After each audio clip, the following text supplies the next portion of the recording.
বন্ধুরা, তোমরা তো শিমের নানান রকম রেসিপি খেয়েছো, কিন্তু শিম বটি কি কখনো খেয়েছো? তাও যদি হয় সর্ষে আর পোস্ত বাটা দিয়ে তৈরি করা, যাতে তার স্বাদ হয়ে যায় দ্বিগুণ। এটা সম্পূর্ণই আমার মায়ের রেসিপি।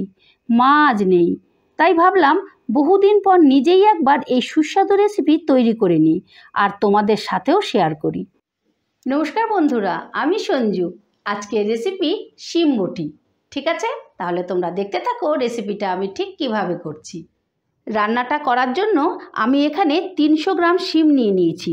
আর শিমগুলোকে আগে থেকে ভালো করে ধুয়ে শিমের দুদিকে যে সুতোর মতন আঁশ থাকে সেটা ছাড়িয়ে ঠিক এইভাবে সরু সরু করে লম্বা লম্বা করে কেটে নিয়েছি। এদিকে আমি নিয়ে নিয়েছি 2 চামচ পোস্ত, 2 চামচ সাদা তিল আর 2 চামচ সাদা সর্ষে। এবার এই তিনটেকে একত্রে একটুখানি নুন দিয়ে 2টো কাঁচা লঙ্কা দিয়ে শিলনোড়ায় ভালো করে বেটে নেব। এবারে শিমগুলোকে একটু ভাপিয়ে নেব, সেই জন্য গ্যাস ধরিয়ে বসিয়ে দিয়েছি কড়ায় দিয়ে দিচ্ছি জল। এবারে জলটা ফুটে ওঠার জন্য 2 মিনিটের মতো অপেক্ষা করব। এই দেখো, জলটা বেশ ভালো মতো ফুটে উঠেছে। এবারে দিয়ে দেব কেটে রাখা শিমগুলো। আচ্ছা, শিমগুলো কিন্তু একেবারেই সেদ্ধ করবে না। শিমগুলোকে জাস্ট এরকম ফোটানো জলের মধ্যে এই 1 মিনিটের মতন একটু নাড়াচাড়া করেই কিন্তু তুলে ফেলতে হবে।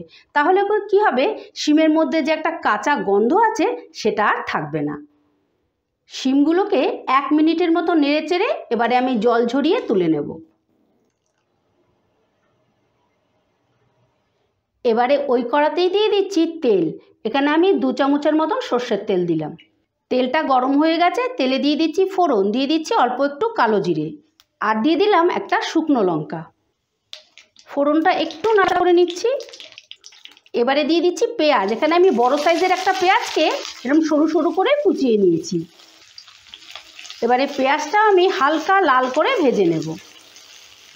বন্ধুরা, এই রেসিপিটা কিন্তু তোমরা একবার হলেও তৈরি করো, কারণ এই শিম বটি খেতে এতটা সুস্বাদু, রাতের বেলায় তো রুটি দিয়ে অসম্ভব ভালো লাগে, আর ভাত দিয়ে তো অবশ্যই ভালো লাগে। তাই তোমরা একবার হলেও ট্রাই করো। পেঁয়াজটা আমি হালকা লাল করে ভেজে নিয়েছি। পেঁয়াজটা কিন্তু বেশি ভাজবে না, জাস্ট একটু নরম করে নেবে। এবারে দিয়ে দিচ্ছি গ্রেট করা রসুন। এখানে আমি 4-5 কোয়া রসুনকে এইভাবে গ্রেট করে নিয়েছি। তোমরা কিন্তু থেতো করেও নিতে পারো, কিন্তু বেটে দিও না, তাহলে কিন্তু খেতে বেশি ভালো লাগবে না। এবারে এই রসুনটাকেও একটু নাড়াচাড়া করে নেব। রসুন পেঁয়াজটা ভালো করে আমি ভেজে নিয়েছি, কিন্তু এতটাই ভাজতে হবে যেন রসুন পেঁয়াজের ফ্লেভারটা নষ্ট না হয়। এবারে আমি দিয়ে দিচ্ছি শিম।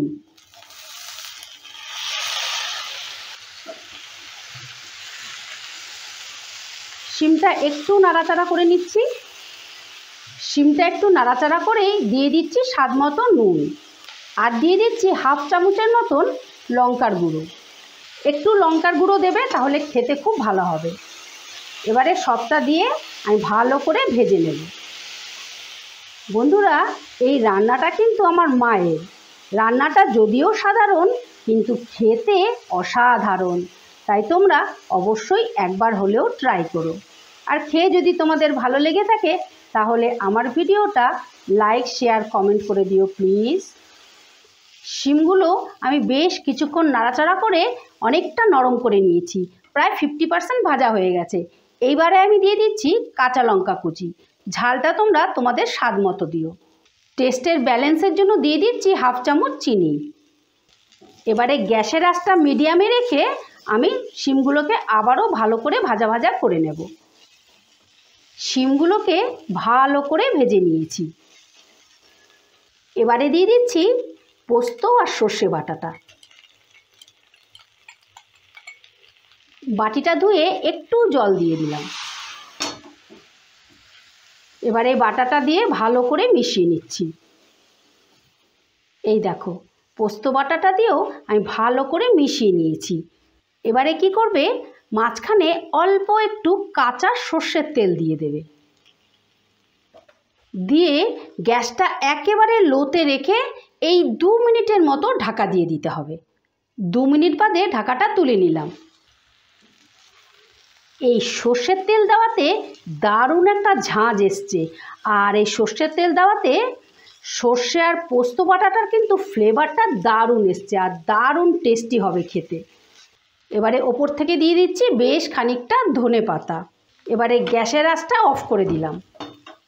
গ্যাসের আঁচটা অফ করে দিয়েই কিন্তু এই ধনেপাতাটা দিয়ে এটা মেশাতে হবে। দেখো কত লোভনীয় হয়েছে না দেখতে। শিম বটিটা ফাইনালি রেডি।